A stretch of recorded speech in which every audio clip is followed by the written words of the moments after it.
The story behind this particular establishment is nothing short of interesting. A Nepali Hindu chef arrives in Zanzibar after having lost his job in Kenya. Walking past a group of 21 learners studying under a tree, he asks the kids about what they are doing there.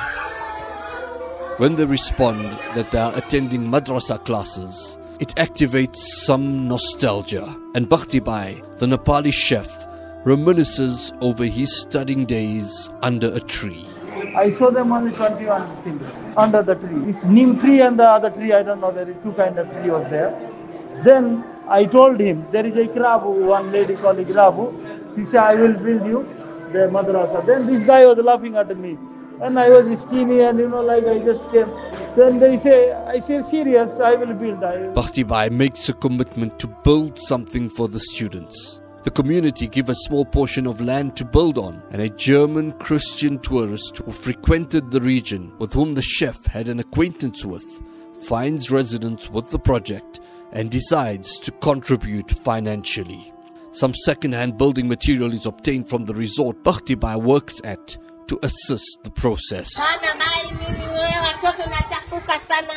Midway through the project, the German donor passes on, and the project is now incomplete due to a lack of funds. Maulana Ahmad Alawi of Kenya, an acquaintance of Bhakti Bhai, visits Zanzibar on vacation. He is invited over to view the project. He shows me two classrooms unfinished and a masjid made out of stones and mud, also unfinished. And he told me, "Ye maine shuru kiya tha. I am stuck now."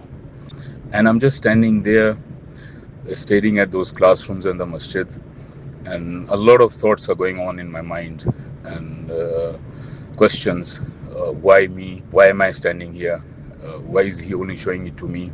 I'm just thinking that Allah Ta'ala brought me here, and He's given me this mauka.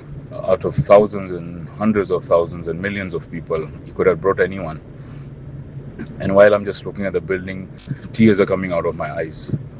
That I'm a gunegar person, but Allah Ta'ala has given me the mauka. Maybe He wants to wash away my sins and give me the mauka of the khidmat of the deen.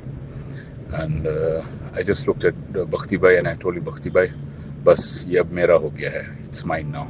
Maulana Ahmad takes the project on, and the masjid and madrasa had been completed by the will of Allah and has also been renovated since. Bismillahir Rahmanir Rahim.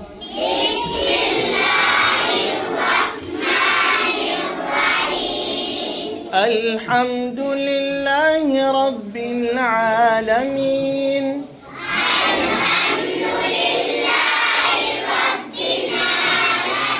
MUBZ Relief had the privilege of visiting this madrasa and masjid in Nungwi, Zanzibar. This visit moved the MUBZ Relief team, just as it did to the many other scholars who visited the institution. It's a small madrasa, 2 classrooms, and a small masjid in the village.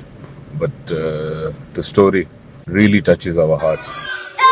Currently, the establishment has 4 educators and a large number of students attending daily. So alhamdulillah, since 2007, we renovated, we completed the construction from 1 teacher. Now alhamdulillah, we have 4 teachers, malims, and 170 maktab students, different age groups that come during the day.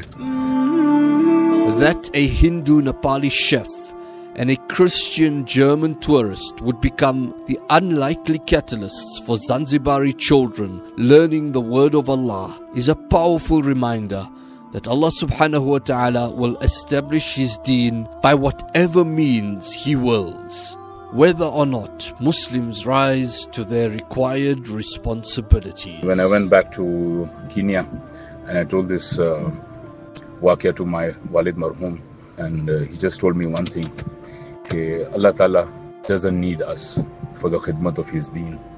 He can choose anyone.